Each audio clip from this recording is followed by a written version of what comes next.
নমস্কার বন্ধুরা, আজ আমি রান্না করছি ফুলকপি আলু দিয়ে ডিমের ঝোল। একদম মাংসের স্বাদটাই এই ফুলকপি আলু দিয়ে ডিমের ঝোলেই পাওয়া যাবে। ডিম দিয়ে রান্না করব। দুটো ডিম আমি আগেই সিদ্ধ করে নিয়েছি, এখন দুটো ডিম ভেজে নিচ্ছি। আলুটাও এখন একটু হলুদ দিয়ে আলুটা ভেজে নেব। আর যে ফুলকপিটা দিব, ফুলকপিটা আমি 5 মিনিট ভাপিয়ে নিয়েছি। ফুলকপিটা একটু ভাপিয়ে নিলে ভালো হয়, কারণ এখানে তো যেহেতু কীটনাশক দেওয়া থাকে আর ফুলকপির একটু গায়েরও গন্ধ থাকে, ফুলকপি বাঁধাকপি, তাই একটু রান্না করার আগে 5 মিনিট এই ফুলকপি বাঁধাকপি একটু ভাপিয়ে নিলে ভালোই হয়। একটু হলুদ দিয়ে ফুলকপিটাও ভেজে নিচ্ছি।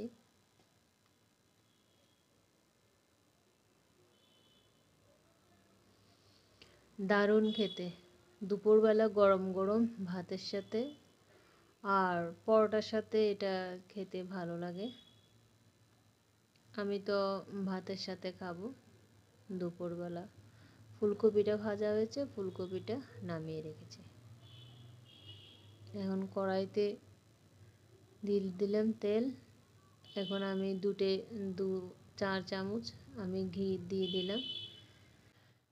এই তরকারিটার মধ্যে যদি ঘি দেওয়া হয় তাহলে এর স্বাদ দ্বিগুণ বেড়ে যায়।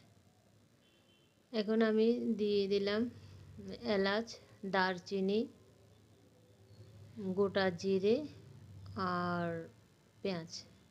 পেঁয়াজ কুচি দিয়ে দিয়েছি। একটু লবণও দিয়ে দিলাম। এখন পেঁয়াজটা একটু ভেজে নেব। পেঁয়াজটা ভাজা হয়েছে, এখন আমি টমেটো দিয়ে দিলাম। এখানে আমি একটা টমেটো কেটে দিলাম। টমেটোটা ভাজা হয়েছে, এখন যে আদা রসুন পেঁয়াজ টমেটো পেস্ট করে রেখেছি সেটা দিয়ে দিয়েছি, সাথে হলুদ গুঁড়ো আর মাঝখানে চিড়ে রাখা লঙ্কা। এখন এগুলো 5 থেকে 6 মিনিট ভালো করে ভেজে নেব, যেন পেঁয়াজ রসুনের যে কাঁচা গন্ধটা যেন না থাকে। ভাজা হয়েছে, এখন আমি মশলার গুঁড়ো অ্যাড করে দিচ্ছি আর একটু লঙ্কার গুঁড়ো অ্যাড করে দিলাম। এখন জল দিয়ে মশলাটা ভেজে নেব। ডিমের তরকারিতে যখন পেঁয়াজ রসুন এগুলোর পেস্ট দেওয়া হয়, এটার যে ফ্লেভারটা বের হয়, এটা একদম মনে হয় মাংস রান্না করছি, একদম মাংসের ফ্লেভারটাই বের হয়। আর সাথে তো দিয়েছি আবার একটু ঘি দেওয়াতে এটার গন্ধটা দ্বিগুণ বেড়ে গেল, স্বাদটাও দ্বিগুণ বেড়ে গেল। মশলাটা ভাজা হয়েছে, এখন ভেজে রাখা আলু ফুলকপি ডিম দিয়ে আরও 2 মিনিট মশলার সাথে ভেজে নেব। ভাজা হয়েছে, এখন গরম জলটা আমি দিয়ে দিচ্ছি। স্বাদ মতন পরিমাণ মতন লবণটাও আমি দিয়ে রান্নাটা আমি করে নেব।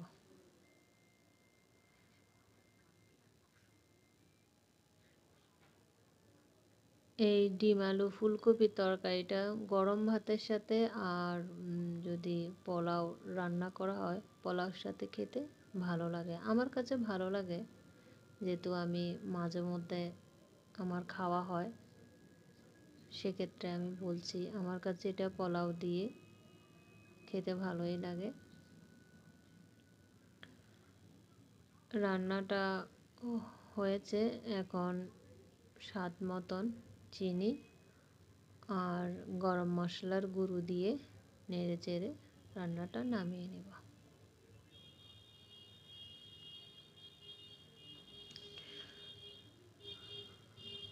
আজকের এই ভিডিওটি যদি ভালো লেগে থাকে তাহলে লাইক কমেন্ট শেয়ার করে দিবেন।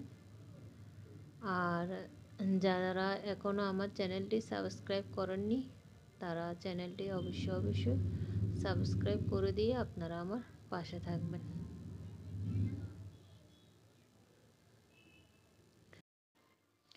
ভাতের সাথে তো খেতে ভালোই লাগবে, তবে রুটি পরোটার সাথেও খেতে ভালো লাগবে। আমি পরোটার সাথে খেয়েছি, রুটির সাথে খাওয়া হয়নি। আশা করি রুটি পরোটা দোনোটার সাথেই খেতে ভালোই লাগবে। আপনারা অবশ্যই একবার বাড়িতে ট্রাই করে দেখবেন।